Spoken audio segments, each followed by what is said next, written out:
Welcome to bird media. నేను మీ పవన్ కృష్ణమూర్తి.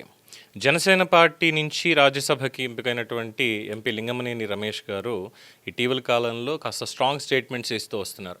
ఏ సమస్య ఉన్నా కానీ దానికి సంబంధించి అడ్రస్ చేయడం, మాట్లాడడం ఇదంతా కూడా. అలాగే ప్రతిపక్షాలు చేస్తున్నటువంటి కొన్ని అంశాల మీద చాలా స్ట్రాటజిక్గా అండ్ నిష్కర్షగా ఎటువంటి మొహమాటం లేకుండా కూడా ఆయన చెప్తున్నారు. ఆయన సోషల్ మీడియాలో ఇటీవల కాలంలో సనాతన ధర్మానికి సంబంధించి ప్రతిపక్షాలు చేసినటువంటి కొన్ని కార్యక్రమాల మీద కాస్త ఆగ్రహాన్ని వ్యక్తం చేస్తూ ఆయన ఇచ్చినటువంటి సందేశం ఒకసారి మనం చూద్దాం.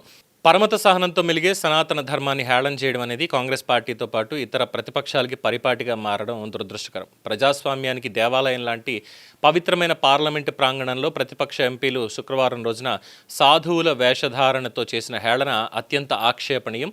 సనాతన ధర్మం, పూజ్య సాధు సంతులు, హిందూ సమాజం మనోభావాల్ని కించపరిచేలా వీధి నాటకాలు ప్రదర్శించి యావత్ హిందూ సమాజాన్ని అవమానించారు. స్వతంత్ర ఎంపీ శ్రీ పప్పు యాదవ్, కాంగ్రెస్ నాయకుడు ఎంపీ శ్రీ రాహుల్ గాంధీతో పాటు కాంగ్రెస్, సమాజ్వాదీ పార్టీకి చెందిన ఇతర ఎంపీలు సాధువుల వేషధారణలో చేపట్టిన నిరసన చాలా జుగుప్సాకరంగా ఉంది. వీరి వేషధారణలు, హావభావాలు హిందూ మతాన్ని, సనాతన ధర్మాన్ని అవమానపరుస్తూ అహంకారపూరితంగా ఉన్నాయి. రామాయణంలో రావణుడు సీతాపహరణం కోసం మోసపూరితంగా సాధువు వేషంలో వచ్చినట్టుగా ఇప్పుడు ప్రతిపక్షాలు కూడా ప్రజలని మోసం చేసే వేషధారణనే ప్రదర్శించారు. కాంగ్రెస్ పార్టీకి, వారి మిత్రపక్షాలకి హిందూ వ్యతిరేకత వైఖరి కొత్తేమీ కాదు. వాళ్ళు అయోధ్య శ్రీ రామజన్మభూమి ఉద్యమం నాటి నుంచి సనాతన ధర్మంపై నిరంతరం విషయాన్ని కక్కుతూనే ఉన్నారు. సనాతన ధర్మాన్ని అవమానపరిస్తే సహించేది లేదని జనసేన అధ్యక్షులు, రాష్ట్ర ఉప ముఖ్యమంత్రి పవన్ కళ్యాణ్ గారు ఇప్పటికే పలు వేదికల మీద స్పష్టం చేశారు. సనాతన ధర్మ పరిరక్షణకి జన సైనికులు కట్టుబడి ఉన్నారు. పార్లమెంటు ప్రాంగణంలో సనాతన ధర్మాన్ని అవహేళన చేస్తూ ప్రతిపక్ష ఎంపీలు చేసిన నిరసన ప్రదర్శనలు జనసేన ఖండిస్తుంది, యావత్ సమాజం కూడా ఖండిస్తుంది ఖచ్చితంగా. ఇంకా అయోధ్యలో భవ్య శ్రీరామ మందిర నిర్మాణం పూర్తవడంతో అసహనంతో ఉన్న ప్రతిపక్షాలు హిందూ ధర్మాన్ని కించపరుస్తూ తరచూ ఇటువంటి చర్యలకు పాల్పడుతున్నారు.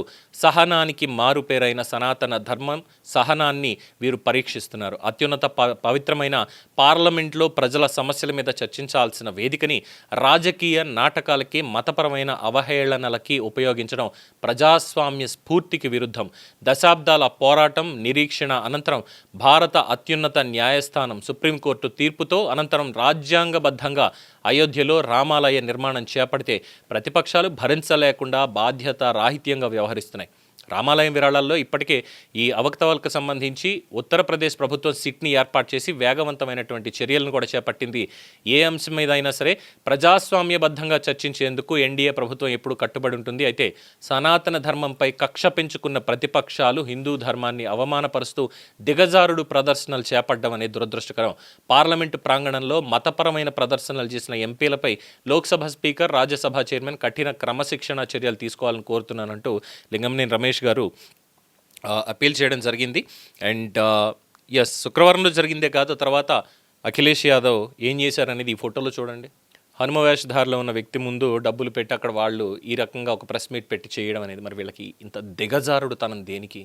అంటే ఒక రకంగా భయపడుతున్నారు అనేది ఉంది. ఎంత నేను హిందువునే, నేను కృష్ణుని పూజిస్తాను, లేదంటే ఇచ్చేస్తాను, ధర్మాన్ని ఇలా పాటిస్తాను పైకి బింకంగా చెప్తున్నప్పటికీ కూడా రాజకీయంగా బీజేపీని ఎదుర్కోవాలి, లేదంటే ఎన్డీఏ కూటమిని ఎదుర్కోవాలి అన్నప్పటి దగ్గర మాత్రం ఖచ్చితంగా ఇదిగో ఇలాంటి దిగజారుడు వేషాలు వేస్తున్నారు. ఎందుకంటే మొన్న నితిన్ నబీన్ ముందు, ఆయన కాన్వాయ్ ముందు ఒక హనుమాన్ వేషధారి జెండా ఊపుతూ ఇదంతా చేసిన దానికి విమర్శలు వచ్చాయి.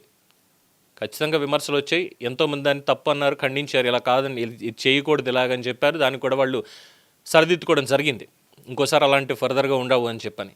బట్ ప్రతిపక్షాలు దీన్ని రాజకీయ కోణంలో తీసుకెళ్తూ ఏం చేస్తున్నారు అంటే దాన్ని ఇంకా రెచ్చగొట్టేటువంటి ఒక ధోరణిని ప్రదర్శిస్తున్నారు. ఇంకా తక్కువ చేసి చూపించేటువంటి కార్యాచరణ ముందుకు తీసుకెళ్తున్నారు. తద్వారా వాళ్ళు ఏం చేస్తున్నారో తెలుసా? అఖిలేష్ యాదవ్ లాంటి వాళ్ళు ఏం చేస్తున్నారంటే తమ ధర్మాన్ని, అంటే మన వేలుతో మనకన్నే పొడుచుకున్నట్టుగా వాళ్ళు అలాంటి పనులు చేస్తున్నారు. వాళ్ళకి తెలియట్లా కాంగ్రెస్ పార్టీతోటి, మిగతా వాళ్ళతోటి, లేదా ఆ భావజాలానికి లోనవుతున్న వాళ్ళతో ఉంటారు చూసారా, హిందూ వ్యతిరేక భావజాలంతో, అలాంటి వాళ్ళతో కలిసి వాళ్ళు కూడా ఏంటంటే మన కన్నుని మన వేలుతోటి పొడిచేటువంటి ప్రయత్నం వీళ్ళ ద్వారా చేస్తున్నారు అనేది మాత్రం ఇక్కడ స్పష్టం అవుతుంది. సో ఇలాంటిది ఎవరు చేసినప్పటికీ కూడా అది ఖచ్చితంగా ఆక్షేపణీయం, శిక్షార్హమని అని చెప్పాలి. మరి దానికి ఇక వ్యవస్థలు ఎటువంటి చర్యలు తీసుకుంటాయనేది వేచి చూడాల్సిందే. ప్రజలు మాత్రం వాళ్ళ చర్యలు వాళ్ళు ఎప్పటికప్పుడు తీసుకుంటూనే ఉన్నారు. ఇక ముందు కూడా తీసుకుని తీరాల్సిందే. దీని మీద మీ అభిప్రాయం తెలియచేయండి. చూస్తూనే ఉండండి ది బర్డ్ మీడియా. ఈ వీడియో మీకు నచ్చినట్లయితే లైక్ చేయండి, షేర్ చేయండి, సబ్స్క్రైబ్ చేయండి. మరిన్ని అప్డేట్ల కోసం మా వాట్సాప్ ఛానల్ను ఫాలో చేయండి.